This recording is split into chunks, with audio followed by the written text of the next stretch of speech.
Pepsters! Welcome to Pep Live! I'm your host, Rachelle. Makakasama natin ngayon ang inyong favorite content creator sa TikTok, Instagram, at mga multi-hyphenate artists and hosts sila, comedian. Let's all welcome Baus Rufo and Raco Ruiz. Hello. Hello. Ayan. Thank you very much. First-timers kayo dito ngayon sa Pep Live. Yes po. Yes. Ayan. So, bago tayo mag-start sa ating Q&A, medyo magkakaroon muna tayo ng icebreaker game. Okay. So, ang icebreaker game natin ay ako yon, di ako yon. Okay. Okay. Laban.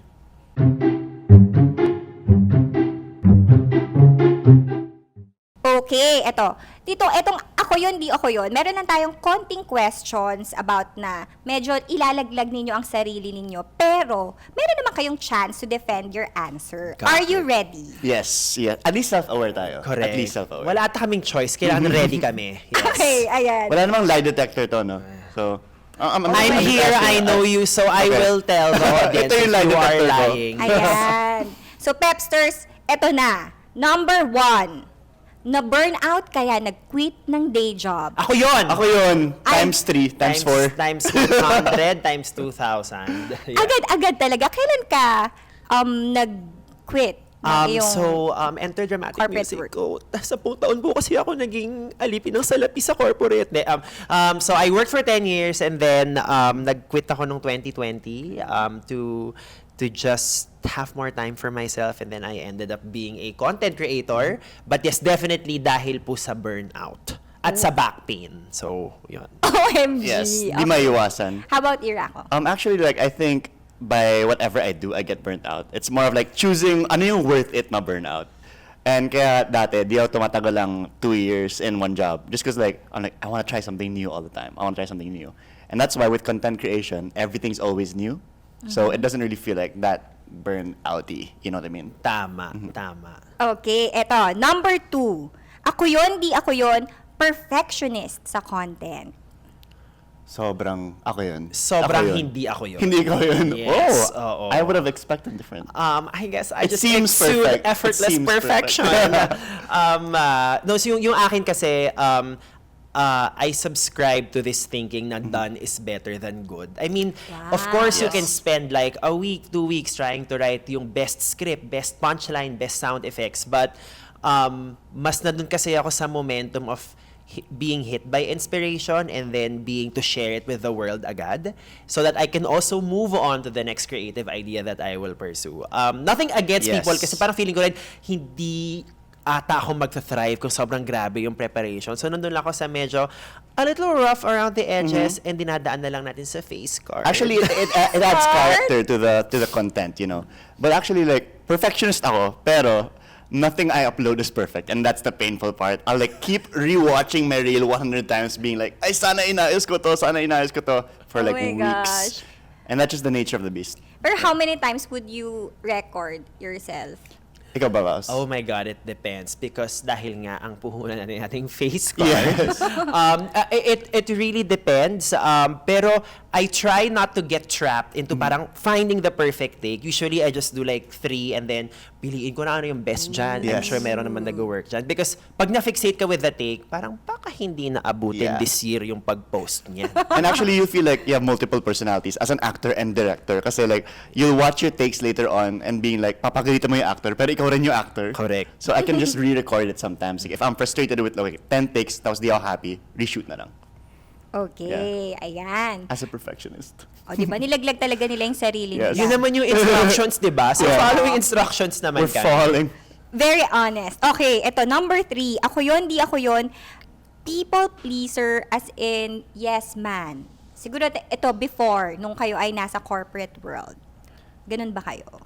Hindi ako yun. Gusto ko nga kumontra eh. Medyo gusto ko kumontra parati sa status quo, you know? Ako I think, people pleaser ako na masungit. Alam mo yun, parang magsusungit ako sa start, but deep down, gagawin ko naman talaga. Kasi, like, gusto ko, like, maganda yung tingin sa akin. So, even now that I'm pursuing content full-time, I think, yung pagiging people pleaser ko, hindi naman sa lumala, pero parang mas ganun siya kasi in as much as we say na the views, the shares don't matter, it is a metric for, the content Yes. that we make. So, you can equate that with the number of people you please. So, yun siya now. I It's like guess an FGD, kind of. The Correct. likes, the comments, Correct. Yeah. real time. So, pinagkakitaan lang talaga namin yung pagiging people pleaser Yes. namin. Di ba? Lalo na sa'yo kasi yun yung content mo. Yes. Okay, number 4. Ako yun, di ako yun. Mas madaming na-date nung naging content creator. Hindi ako yon. Okay, only because I'm in a long-term relationship now. So, we've been together for 10 years. Wow. So, Parang nagdalawang isip ka, bigla, na parang sana pala inano ko. hindi naman. Ano lang talaga, I'm a very happy wife. Wow. Sana all, di ba? Wife. How about Raco? I would say like, constant number naman siya. Okay. Wait, that is relative. Constant What number. is Constant What naman does siya. that mean? I would say like, hindi naman dumami like the rate of people I would like go out with. It's like a Okay. steady number. Steady low number. Baka naman isipin nila, steady like 10 people a week. No. That is not the number. Pero may effect. Yung pagiging content creator na mas naging visible ka online sa yung I would dating. say, okay, like, no filter, mas dumadami yung, I'd say, opportunities. Let's say opportunities to go out with people. But Wow. that's what also makes you have to be more choosy. Kasi mamaya parang, what if it's like not a genuine like date? You know what I mean? Okay. You can never be too sure about people these days. I You know what I wouldn't know mean? because I'm a loyal housewife. Yes. Kung si Okay. Baus ay loyal housewife, at the moment, are you... Oh, I have a girlfriend now. Taken. So, Ay, actually, I was ayan. craving commitment for the longest time. And like, for now, I'm like, finally. Wow! Grabe, mga happy love life pa lang mga kasama natin ngayon dito. It wasn't always happy. It wasn't always happy. May origin story yan. May origin story na medyo highs and lows, you know? Ikaw pag-usapan natin, sa ano bang kailangan mong tulong manawagan tayo? Ha? Bakit ba? Yung sa ano bang kailangan nyo? Teka, ibabalik ko na lang. Baka medyo mahirap to ilaban. Number 5. Ako yun, di ako yun. Madaldal by nature. Or, laging may ambag sa chika sa barkada kapag ka nagkikitaan. Hindi ako yun. I'm like the listener. I'm the active listener. Ako rin, hindi rin ako yung nag-aambag. Tapos pag may naghihingi sa akin ng chismis, usually naniningil ako, pinagkakakitaan ko. I love that. I Everything mean, into business life opportunities. is hard, di ba? Yes, friend kita, but my God, pinaghirapan kong makuha tong chismis na to, so magbayad ng wasto. Yes. Oh Or like, my I'll wait gosh. for the chismis, then I'll like make it worse. Grabe! Gagawin ko siyang joke. Kumbaga. Okay, for fun. Material. Like, I want the chismis for material. Correct. Okay. And but as content creators, actually, we love it when we get invited to yung mga barkada hangout. Kasi usually we just observe. Like, a number of my videos, usually sinishare yan ng kaibigan kong stress. Tapos sinasabi ko, sis, baka Ang yung content. sinabi mo makita mo sa post ko bukas Yes. ha. And then, It's field research, actually. Yes. Hanging out with people. Pumapayag sila kapag ka-inspiration wala sila silang for your choice. Yeah. And then magugulat lang sila like, is this TikTok about me? And like, maybe. content. Parang meron sa inyo yung nagtatag pa. Uy, yung hindi. friend. Hindi naman tinatag ganon. yung friend Uy, nyo. pero goal achieved if tinag yung pinapatamaan ko by another person. Ay, wow. I'm like, wow, so it worked. It worked. Okay. Sila nga yun. Next level panlalaglag yan ha. Okay. Ayan. Pero kanina, no, off-cam, we were talking about how you are both introverts by nature. Ganun ba talaga kapag ka creative, parang may introvert side in real life? Okay, I would say observation ko lang to as an introvert is more of the creatives I know are introverted. And then may switch lang sila to be entertainment mode. Pero kasi yung mga introverts, sila yung observant. Sila yung nakaka-notice ng societal norms and Societal norms? And then ginagawa nilang satire. Ah, So diba? I'm like, as a fellow introvert, di ba? I am also an introvert.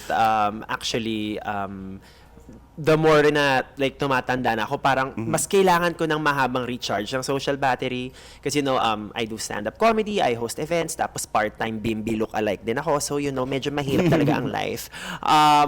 But yeah, I don't think naman na ang introverts ang creatives, but I share the same kind of experience with Raco na most of the people I know to be creative are introverts. Yeah. And it is kind of a performance or another side of us that we show every time we try to make a joke or make people laugh. Actually, it's such a good combo if you have an extrovert na performer and an introvert na writer. Kasi parang they will supply the material to the person who can communicate it. Di ba?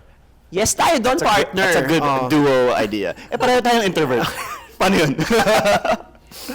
Ayan na. So, di ba nakita na natin ng patikim tungkol sa mga personalities nila off-cam ni Baus and Raco. Pero kayo ba, kanina nabanggit nyo na you both started sa advertising world. Paano ba nag-umpisa yung journey nyo as content creators? Una, pagod kami. Oo. No? So true. Yeah, I can say that is true as a fact. May tama sa audience. Siguro pagod din siya. Relate Natutukan sila. nyo nga yan. Di ba? Tawa siya. Oh my gosh! Patay kayong malalaglag mamaya. Charet. Ano yung akin kasi, so I was in advertising for 10 years and then after nag-resign ako, I just really wanted to maybe rest first, work on a few freelance consulting projects. And then, yung TikTok, it was something I did on a whim. On a whim! So, just had to go for it. And then, meron ako stand-up video that I uploaded. And then, you know, it went viral. And I was like, oh, baka pwede nating ma-pursue to. Mas ganun siya. So, hindi siya yung tipong mag-resign ako para maging content creator. Medyo, tawag dito, coincidence or happy coincidence lahat na nangyari. Parang passion project lang siya at that Yes, time. oo. Pero alam mo, napansin ko, you cannot escape advertising. Amen. It's like, I thought, I'll become a content creator and artist kasi sawa na ako sa advertising. Yun pa rin yung like, goal ng content creation is to advertise, to sell. And if you want to earn, advertising cannot be escaped. And I would argue na I think the reason then why, you know, we've kind of lasted long in the content creation game is because of our advertising backgrounds. Because, Yes. you know, we know how to deliver creative outputs with a timetable, with a budget, with a clear brief. Sorry, medyo naging TED Talk na to. Babaklan ko Yes. kayo later, promise. Pero yun, so definitely nakatulong yung corporate experience because it served as an education to do this freelance content creation that we do right now. And if you're a content creator, you kind of have to wear many hats. Writer ka, director ka, actor ka, editor ka. So that experience in the production or advertising world is kind of like practice to know how each of the roles would act. Correct. And you just try your very best as one person to do all the roles. Yeah. Ayan. Si Raco, you're also, it's sa ad agency ka din nag-start as a Yes, creative. ad agency, How creatives. long were you in the corporate world before you became a content creator? I'd say I was in one agency for about a year and a half, and the next one 2 years. Tapos nag-prod ako for 2 years. So I was like looking at all the aspects of making an advertising output from the prod side, from the agency side, and I'd say it's really the best place to learn. Like, Amen. as much as we complain about the burnout of advertising life, it's a great place to learn. Yeah. Like if you want to know how to do anything when it comes to marketing, like actually like surviving in the real world, advertising is a great way to learn it. So, naging advantage for you yung pagiging visual artist mo, like yes, in for sure. creating your content. Kasi working in an ad agency is like learning how to sell things creatively. And that's what you need in this world. Kasi lahat naman ng tao may product. And you have to know just how to like get it to the person who will buy it. Okay. Si Baus kasi ay sa accounts Yes. naman. So, paano mo natutunan yung editing, directing? ganyan? I think maraming salamat sa mga apps katulad ng CapCut. CapCut. 'Di ba? Definitely mas madali na mag-create ng content now. Pero parang sinabi ni Raco, ang natutunan ko sa advertising is delivering a strong message in the shortest time possible, which is basically paano yung content ngayon, 'di ba? Like you share 15, 20 seconder videos, minsan mas maikli pa. I think yun talaga yung nakuha kong training sa advertising, and then everything else I just learned on the fly. With apps, and you know, imitate first the people na you idolize, and then from there slowly but surely I think medyo nahanap ko naman yung boses ko as a content creator. Yeah. And one thing I learned in one of the agencies I worked at, without dropping the name of the agency, pero tagline nila is like truth well told. So you have to say a truth, sell a truth. Kasi if it's based on a lie, mahirap siya ibenta, hindi siya relatable. Correct. So even with comedic skits, there has to be something relatable, there has to be something true in order for it to reach the audience. Google nyo na lang anong tagline yun to know the agency. Paano nyo naman na-discover or nahanap yung niche ninyo? Like, with Baus, yung mga workplace na mga skits, yun yung, bentahe ng... Ako yung content. akin, I think, you would hear other content creators say this, but just start with or from what you know. So at that time, I had like 10 years of experience sa corporate, not just advertising. So alam mo yun, parang nakadeal na ako with a boss na hindi ko gusto, best friend ko na sinasalo yung trabaho ko lagi, mga times na hindi ako na-promote, mga times na ayaw kong sumama sa summer outing sa Pansol, 'di ba? So kumbaga like yun yung mga pinagugutan ko. And marami pa po yan. Dahil, but yeah, just start with what you know, and then from there, nanganak yung mga naging posts ko online. So true, you just gotta like do what you know na kasi if you're gonna base it on another content creator doing something, like for example, idol mo si Baus, and you try to do like advertising skits, pero di mo alam yun, people will tell. Like you're just trying to be an imitation Baus. So you just gotta focus on like what makes you unique and then just double down on that talaga. Kasi noong una, I was doing so many skits trying to like emulate these international YouTubers that I would always watch. And di siya tumatama, di siya nagkaka-audience. But as soon as I like localized my humor a bit, like I was thinking, what's funny to my schoolmates? What's funny to my Correct. friends? Yeah. Dun siya nag-pick up. Yeah. So you just gotta think about more niche Yeah, things yeah. that you would specialize in. Actually, magandang point yung sinabi ni Raco. Try to imagine specifically, like, sino yung person na sobrang matutuwa sa content na to. Yes. And yung akin is yung taong pagod, maraming Yes. taong pagod. Diba, parang eh, di maraming ganito. nakaka-relate. Yeah. Na ganyan sa TikTok eh. That's the golden word, relate. Kasi you can't cast too wide of a net. Kasi you won't catch anything. Correct. So try to capture a specific audience. Anong pinaka na-enjoy mo na employee boss skit na ginawa mo? Pinaka na-enjoy ko, I think yung most recent, meron akong bagong video na parang exit interview. Kasi 'di ba sa mga exit interview, tatanungin ka ng HR na, did you feel supported? Sagot ko, no. Diba? Were your responsibilities clearly explained? No. Tapos sa tanongin ng exit interview, puro na lang no. Mag-iba naman tayo ng sagot. So ang sabihin, like, sige, last question, will you recommend the company to other people? Yes. Sa mga kaaway ko. Diba? So it's always like you come from one experience and then it becomes a joke with the writing. Of course, hindi ko naman talaga ginawa yun. Kasi kung ginawa ko yun, baka hindi ko nakuha yung back pay ko, di ba? It's so much like you're imagining what you would have said. Yes, definitely. Yes. Or echoing yung mga sentiments na usually pinag-uusapan lang within the barkada na ito yung mga pinagdaanan ko sa workplace. Tama. ganyan. Yeah. Correct. Yeah. Okay. With you, Raco, kasi ang mga recent naman natin na nakita na content mo na pumatok yung mga mall. Kino-compare ang Oh my mga God. I love ang that. with, You know mega mall. what's so funny about that series is like, because I was like kind of grounded in Konyo humor for the longest time. And like my frustration with that was like, okay, college kids can relate. Like alumni from that school will relate, but not everyone.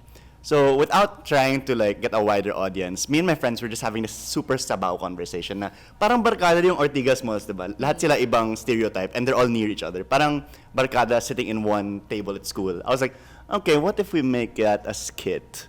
And I just like pulled out like outfits from my closet thinking, what would Shangri-La wear if she would wear something? Or like, how would Podium talk if they were talking about the renovation, ganun, but as people. And I just made it into a skit. Na-personify. Kasi before mga na-uuso lang yung parang mga South, mga taga-South, taga-North, paano sila. Tapos etong mga malls, pwede rin pala. Yung kanya Na magkaroon ng Inside cartel. Out Gusali edition. Yes, exactly. No? And like, it's something that I didn't think would be a hit kasi who would watch mall stalking? Then I realized, because I had fun making it. I think that's where you really have to like not forget this aspect of content creation is you have to have fun making it. Kasi halata kung ano pilit eh. So you have to find something that you actually enjoy doing. Meron bang time na nag-react yung audience or yung mga malls na Oh my na-feature gosh. mo? Lahat sila. Pwedeng pumasok. Lahat sila nag-react. As in, lahat ng mall social media accounts, finalo ako bigla. Tapos nagko-comment sila as if they were in character of the mall. Tapos may isang mall pa nga na defensive sa stereotype na I was trying to portray. I'm not gonna say which mall. Oh my gosh. Pero defensive yung comment nila. It was so funny. It's like, that's so exactly what that mall character would say. Kasi being defensive about medyo it. nagko-compete kasi na sila na low-key, no? Pero in a Yes. fun way naman Yes. dun sa And content one mo. thing I try to make sure about doing with my content is wala akong sinisiraan.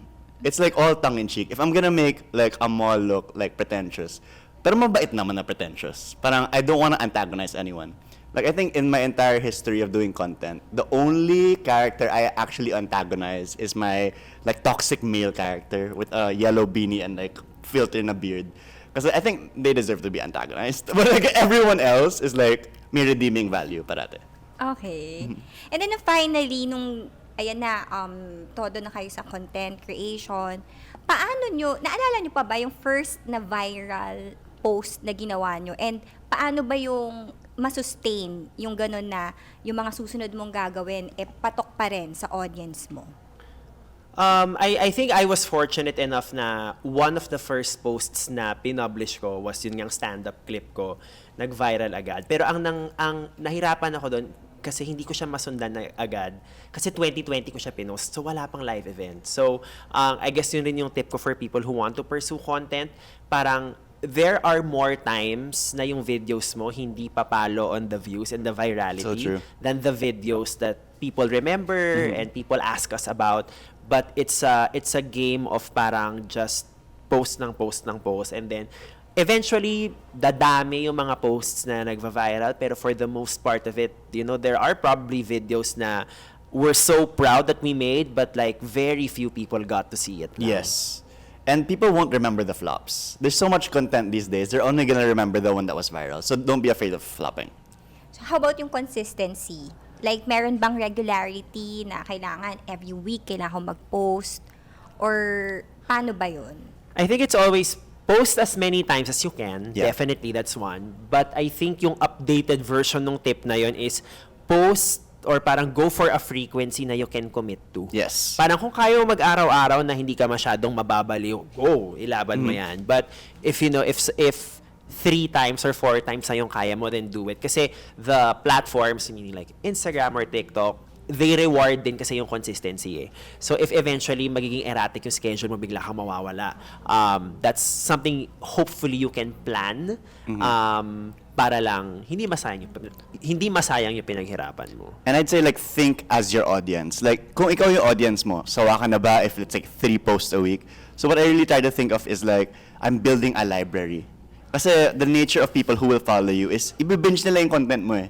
So try not to put like super weak material in your library. Sure, like, make as much as you can, but don't forget, people will binge you, and that's what's gonna make them follow you. So you have to make sure everything is, di naman kailangan hit, but everything is like quality pa rin. Yeah. But where do you get your ideas? Like, kanina nabanggit nyo, start with what you know. Yeah. Pero eventually, kung na-exhaust ba yun? Meron ba kayong pegs? Oh my gosh, hindi. The problem is like doing all the ideas. Correct. Coming up with ideas is easy, like every day 10. Pero it's actually having the time to do it well. And the nice thing about IG and TikTok is group work siya. Di mo alam pero group work siya kasi the comment section will suggest so much stuff to you. And like, for example, like si Fonz, diba? He always just writes comments. That's what I love about his content. So I think di ka maubusan talaga. Just start. And you just keep getting ideas. And a big part of it is, I think, being a content creator, ang trabaho mo rin is to be the most present version of yourself. Meaning, kung meron kang ka-meeting, like, be in that meeting. Kung kasama mo yung friends mo, parang be in that barkada hangout. Kasi, like, you're gathering data eh. Para eventually, when it's time for you to write, it's time for you to shoot. Diba? Parang meron kang actual life experience. Yes. Or at the very least, second-hand stories nung mga magiging inspiration ng videos mo. And you know how like parents usually tell you like not to use your phone so much or your laptop so much. As a content creator, you need to use TikTok. You need to use IG to see what other people are doing. Para you won't like be a repetitive content creator. And also like you don't want to be out of the loop so much. Kasi, for example, may trend na sobrang bagay sa'yo, di mo nagawa kasi you didn't know about it. Yes. So you just have to use your phone. That's kind of like the flip side of like what they would usually tell you. Like, less screen time for a content creator, you need more screen time. Yeah. Ayan, yan nga, dyan nga papunta yung question ko. Yung kapag Yeah. may mga trending na issue or story, I mean, gaano kayo ka-risk taker pagdating dun sa mga issues na papatulan nyo? Or meron ba kayong parameters na, okay, eto, hindi to on brand, or politics, okay ba yun sa inyo? Ako, if there's a trend na parang gusto kong makisali, I think as a comedian, I think yung objective ko is always to entertain and make people laugh. If my goal is to do a very scandalous take or something na people will comment on, parang hindi talaga yun yung objective ko, only Yes. because I think I have long-term plans of doing this naman professionally for as long as I can. So ayoko rin yung tipong dahil mag-viral lang siya ngayon because nagalit ako or nagrant ako, parang I don't think that's the particular content that I want sa feed ko, but ang lagi ko lang is parang, am I able to spark joy Yes. or entertain when I join a particular trend? Exactly. Like, that sparking joy thing is so true. Kasi it's so easy to make content making fun of people's hardships. Kasi, parang, and I don't mean like the way you do it in a relatable way, but I mean like, dinadog show mo sila. Yes. But I guess that's where you can see who's more ma-effort in being considerate of people. Kasi if you can still be considerate and funny, aangat ka kasi it's so easy to take low blows at like people. So I think my general rule is, if it's punching upward, if the one I'm making fun of is like privileged naman, okay lang. Pero if it's someone with less fortunate circumstances than me, I'm like, I won't do that. Or like, for example, personal lives ng mga celebrities. I'm like, if I was them, I wouldn't want someone making fun of this. So I wouldn't do that. Ooh. Yeah. How about you, Baus? Ganun din. So parang kunyari, nung nagkaroon ng trend na like, what half in vela. Yeah. Okay. Diba? Parang ginawa ko yung half in vela in the Rufa making to voice. So parang like wala siya, like ang labo niya, pero like It's fine. It's not bumalo hurting siya. anyone. It's Yeah, not hurting ganun siya. anyone. But usually if it's, if it's a particular headline na medyo like sensitive yung issue, I try not to ride that trend because there are other trends that will come naman na mas fit for you. I think that's also one thing like aspiring content creators should consider. Parang yes, it's great to ride a trend, but also which one na pipiliin mo as you build your Yes. brand might be more important than kung ano yung pinaka trending at this very moment. And of course, there are content creators who specialize in like making fun of tabloid issues, ganun. And like, Yes. I'm not talking like they're the bad kind of content creators, but personally, I just don't want, di kaya ng konsensya ko rather, to like step on other people in order to get views. I'd rather just always like do something that won't hurt someone in order to make a joke. Okay. So how do you feel naman na yung klase ng comedy or content na meron kayo, elevated comedy kasi siya eh. Kasi I remember parang 10 years ago, yung mga ganong comedy na you create, hindi naman yun, kumbaga hindi siya yung mga ganon na nakikita natin from before. Pero ano yun, conscious effort ba yun na okay, kailangan maiba naman from yung usual na nakikita natin na I think it's really more of ano yung klase ng comedy na feeling ko papanoorin ko mismo. I think yun yung usual na starting point ko. And there is this conversation about elevated comedy, intellectual comedy. As a comedian that does mga skits, stand-up, and improv, I'm actually not very comfortable with the term na elevated because I think lahat naman kaming komedyante, whether nagsimula ka 10, 20 years ago or sa TikTok ka lang 5 years ago, we all want the same thing. We all want to make people happy. I think ang maganda lang now, sobrang daming formats ng comedy na merong options, sobrang daming options for everyone. So parang feeling ko, I'd rather just call it na golden period siya of comedy now if you think about it. Kasi It is. bawat format, bawat channel, 'di ba? Yeah. Para sa iba't ibang klase ng tao merong comedy. So mas ganun ko siya tinitingnan as opposed to hoy elevated kami tas kayo hindi. Or I think it's like, the way I look at it now is it's a democracy of comedy. Kasi kung dati, like for example, I loved watching like SNL, Bubble Gang, kasi skit format, very short form, and it's like the same actors doing a different thing every week. If you think about it now, the modern day version is just Reels and TikTok. Kasi it's the same people doing different jokes like every week. And you just keep watching kasi it's like kind of that old format we're comfortable with. It's just a shorter version. Yeah. And you actually work with each other. I mean, given the fact na marami tayong content creators na instead of magiging competitive and yung ganun yung environment, you collaborate. Yeah, definitely. Sometimes, Sometimes we do. Pero I think it's really more of meron kaming community of parang we would see each other sa iba't ibang klaseng events. We would be part of the same brand campaigns. I think parang kahit papano, parang classmates kayong lahat. Yes. And you all want the same thing. But mas ganun namin siya tignan. There's a community of content creators who really just wanna make sure na everybody succeeds. Yeah, you're watching out for each other. It's like, it's so funny. Our work is Instagram and TikTok. So friend from work, pero friend from Instagram, Correct. kumbaga. And I think one of the nice things about our community, at least the friends I'm privileged to have right now, is no one is like trying to bring the other people down. It's always like, we get inspired by each other. Like, bagong format ni ganyan, ang ganda. Paano kung I make my version of like that? It's like we all kind of like, escalate or elevate each other rather. Elevate each other by experimenting with forms of content. Actually, itong guesting nga ninyo, hindi naman namin sinadya. Pero nagkataon na friends din kayo in Yeah, real nagkataon life. lang. Nagkakilala na kami. I think the last time I saw you was I was guesting on your podcast. Okay. Correct. Dito sa podcast ko. O, di ba? And then eventually, hindi lang kayo basta nagko-content eh. Meron na rin kayong mga ibang nag-venture out din yung creativity nyo sa ibang fields. Yes. Like for instance, si Baus, naging host, comedian, may podcast ka. Yes, oo. Paano nangyari yun? Ganong Pinarusahan ko po pag-evolve. yung sarili ko.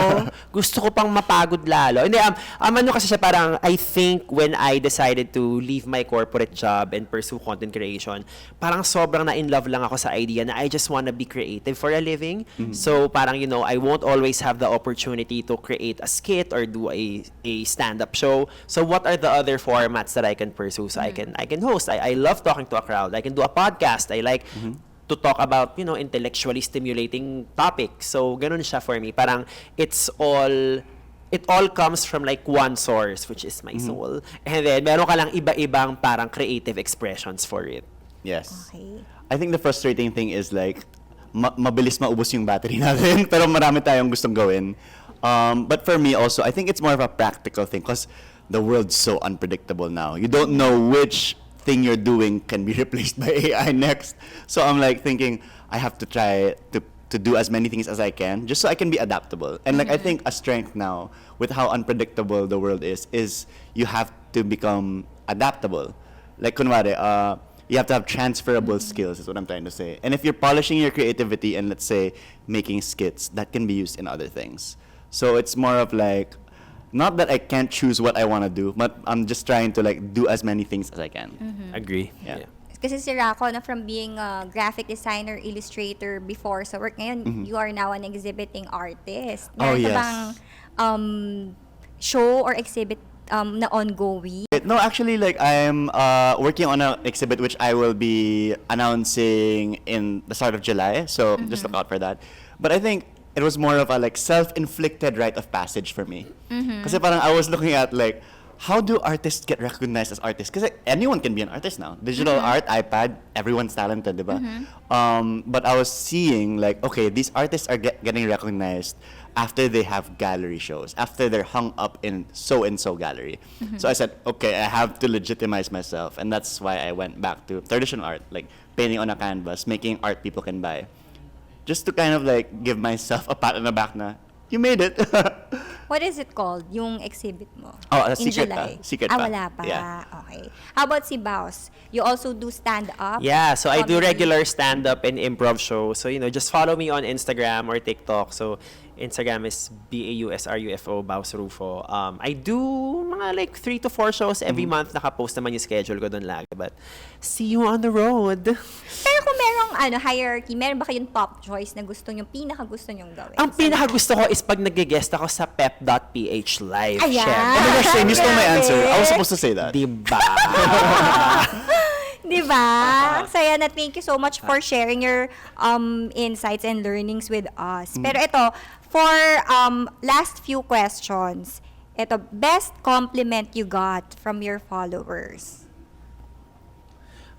For a time, madami akong mga resignation videos. Tapos may mga lumalapit sa akin, Baus, nag-resign na ako finally dahil sa video mo. Tapos parang hinabol ako ng gobyerno for the rising unemployment rate noon, 'di ba? Oo. No, but seriously though, I think when people say na parang dahil sa videos mo na pa-resign ako, I try not to take that as an insult, but more of tipong I guess nabigyan ko siya ng lakas at tatapang ng loob na mag-resign. Pero pag niregret niyo yung decision, huwag niyo naman akong sisihin. Kung baga na-realize sila na hindi sila pang 9 to 5 na Correct. day job, no? Or yung kailangan may office hours. Ikaw, ano yung best compliment? I guess na in nakuha mo? general, the nicest compliment to get as a like comedy kind of like content creator is like, you made my day. Or like, you turned my day around. Kasi, syempre, like, everyone's having their own hardships in life. And if you know that you just made one person's day turn around, okay na yun. In a sea of like comments calling you cringe or like, kakaumay naman to, it's like, that one comment that said you made my day changes everything. Ayun. So, is it worth it na iniwan ninyo yung inyong mga day jobs? Kumbaga, ano ba, talagang ang pagiging content creator ba ay enterprising or masasabi nyo ba na monetary-wise ay Yeah. I think successful? I can say now na it's worth it 5 years into it. But I think if you asked me during my first year, baka like alanganin pa. On the second year, baka hindi pa ako fully sure. But I think now, dahil lang din, lumawak na yung network ko, mas naiintindihan ko na yung audience ko, nalalaman na ng mga brands and ng promoters what I bring to the table. I think now I can say na it was worth it. Pero I guess yun rin yung tip ko sa mga taong magko-content. Parang the first 2 years, it's gonna be a lot of uncertainty. Yes. So you have to stay interested in it if you wanna keep doing it. And I think you can't gamble giving up your job if you're just starting out. Tama. Like the only time I like stopped my job at a prod house was when it was picking up na. You can't like blame anyone else if your content creation thing goes downhill and wala ka ng trabaho. Diba? So it's kind of like, you gotta be sure first and Correct. then you can quit. Correct. Kasi ang dami yung kilala na ganun tapos they like regret it after. Like they antagonize being a content creator. But I'm like, you had to be sure first kasi before you made that leap. Yeah. Okay. Ito for my final question. One thing na di makakalimutan gawin to be a responsible content creator. Ito, like, I guess I'm just gonna go back to what I said earlier. Like, try to think, who will this hurt before you upload it? Like, will anyone get hurt by this? And it's not about being politically correct or being scared of getting canceled. It's like, just be a decent human being. If you know this will hurt someone, like, as in yung tipong, it'll ruin their day. Okay lang naman to make people annoyed or uncomfortable. Pero yung tipong parang, they won't be able to sleep at night because of what you made. Parang, don't do it. It's better not to do it. I think when you post something or when you write something pa lang, be clear with yourself, am I doing this to entertain, to like spread joy, or gusto ko lang pag-usapan lang? Kasi feeling ko yung pag-usapan part, slippery slope yun eh. 'Di ba? It can attract a lot of negative comments and then you might end up regretting it. So I think just be clear na parang, is this meant to entertain, Yes. to spark joy? Because if it is, usually that should lead you naman to the right path. Yeah.